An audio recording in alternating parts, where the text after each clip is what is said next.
What's up everyone, John Rettinger from Techno Buffalo here. Every few months I like to do a What's on my iPad update. There are a lot of really cool applications out there, and in the comments oftentimes I learn about new apps that I never knew of. So most times these videos are really just for my benefit to learn some of the cool things that you guys have found for your iPads. So let's go ahead and get started.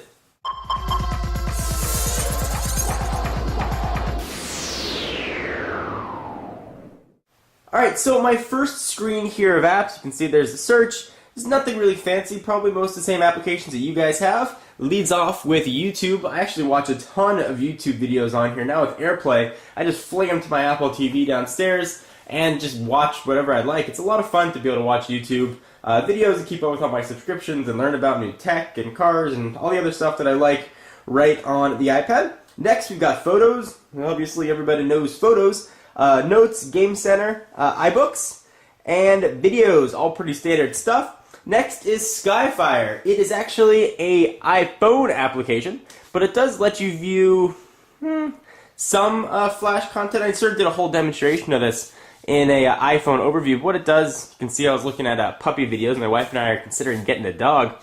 It'll play Flash content, some of it, not all of it. It'll buffer it down there, and you hit play, and it goes ahead and just plays. If you want a full demonstration of Skyfire, I'll put a link to it down below. And then, of course, settings, but that's not all. Let's go ahead and continue. Nothing really out of the ordinary at the top here. Contacts, iTunes, iPod, Maps, Pet Finder. Mentioned that whole looking for a dog thing. It's got a list of all the dogs that are available for adoption in your area. Add your area by breed, by size, and stuff. You can see it's scaled all poorly, so it is an iPhone application. But it's fun if you're looking to adopt an animal. You can see dogs, cats, others, and the like. Next, Pages, Numbers, and Keynote. Obviously, if you want to edit and create some of your Word, PowerPoint, Excel, or iWork-esque documents, that's going to be the way to go. I do a lot of reading, and sometimes I do the reading on the iPad when I feel like my eyes really need some abuse. I will head on over to the Kindle store here, which is right there. I've got it on my computer. I've got a Kindle application, so it's nice to be able to keep all my books within that ecosystem. Analytics HD is an application that lets me actually get access to Google Analytics, so I can track trends and track traffic, things like that. There is an iPhone version as well. Next is Sports Center. This is an application that I probably look at more than I should. You can see all my favorite teams. You can set up whatever teams you like. So I'm, of course, a Southern California sports guy, so I got my Lakers, Bruins, and Angels. You can go ahead and see all the news that's here today. It's kind of cool. You can go ahead and watch what you like, but also we'll play videos from ESPN.com sort of right in the browser. So go ahead and hit play, and all that content will buffer up. Now, you can go to ESPN.com and actually still watch some of those videos and get a lot of the same article content. This is just optimized for the iPad. I kind of like the ticker at the bottom, although I do oftentimes still go to ESPN.com. So that is the ESPN app. The Weather Channel. I have a weird obsessive compulsive thing where I always got to know what the weather is outside. I always have to know what time it is. There's got to be something behind that. But to sort of feed my diseases, I guess, this is the Weather Channel app. I like to know sort of what it is like outside. I am in Irvine in Southern California right now. I know some guys might be a little upset. 63 degrees Fahrenheit. I went to college in upstate New York in Rochester. I looked at the weather oftentimes in Rochester, and I saw they got dumped in snow. It's like 4 degrees. So I'm very happy to be where it does not snow and is quite warm. That is the Weather Channel. There's a ton of weather apps. Am I missing one that might feed my addiction a bit better? I'd love to hear from you guys. Next, Wall Street Journal, which is in my opinion one of the killer apps for the iPad.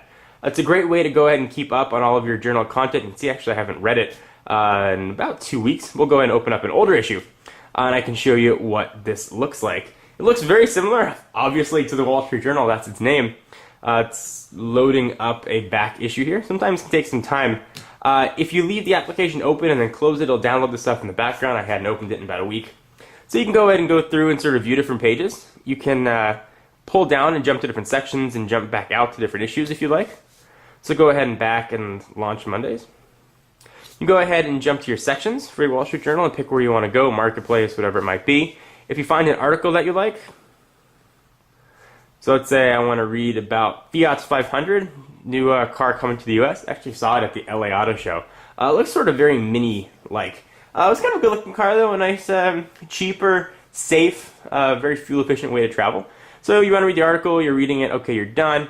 You can pinch back. You're supposed to be able to pinch back and go back to where you were. There you go. All right, that's the Wall Street Journal. That is a subscription service. Bloomberg is a great way to track stocks. There are a ton of stock applications out there. I like Bloomberg. It gives you almost real-time updates for your stock portfolio. Next is Netflix. Netflix is kind of a must-have, especially now that they've got that web-only option. Lets me check out my content. Although, I know I say it's a must-have, but I don't really use it that much anymore.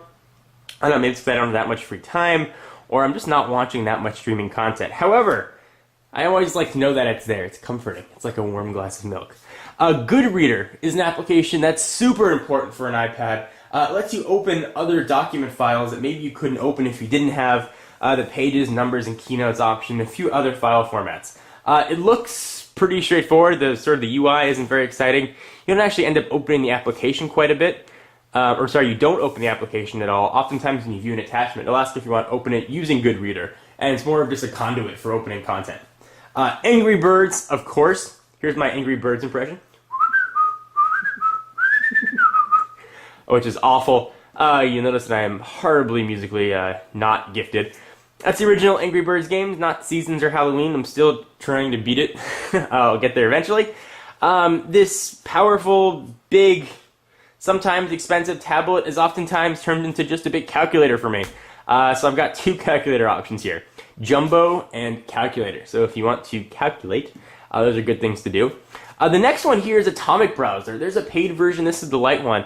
It's a Safari replacement. Actually has a lot of really, really cool features. And this might actually merit its own video. But let me just show you guys real quickly what this is. So pretty simply, it's a web browser. You notice tabs there play a pretty prominent role. Let's go ahead and let's open up a website. And this should look pretty familiar. So I'll go ahead and jump into, let's say, technobuffalo.com. And you'll see you can open up in the same tab. You can go ahead and start new tabs, which is kind of neat, and they'll stay open right across the top. So a great way to sort of jump back and forth in between tabs, so you don't have to sort of hit another button and get your window, find the window you want, and then jump to it. There are a lot of really good settings too. So you've got a private mode, which sometimes you might want, lock rotation, increase font size, hide the tab bar if you don't like it there, and there are just a ton of other settings here. I can go ahead and go through, get a lot more customization you don't necessarily get with Safari. So you're looking for another browser and one that you're really not going to lose functionality from Safari. In fact, you're going to gain options. Check out Atomic. Next, I've got Pac-Man. Pac-Man. Again, sort of the as powerful and everything that the iPad can do. I oftentimes find myself using it for the simplest of tasks. And I love me some Pac-Man. So it's a great way to get your Pac on.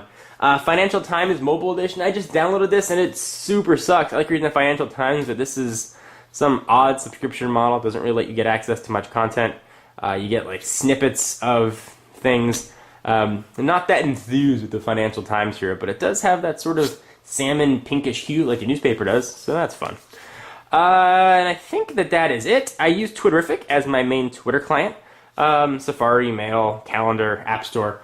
All that stuff you guys have seen before. So I want to know what applications I'm missing. Is there something that's going to do an awesome job? It's something that you think everybody should know about? If it's a great application and I find myself using it a lot, I'm going to share it with the audience. I think this is a really fun way for us to interact and share some information. So I want to hear about your iPad apps, and I'll make one of these videos too for the iPhone. Anyway guys, I am John Rettinger from Techno Buffalo, and I will see you in the next video. Creepy bye!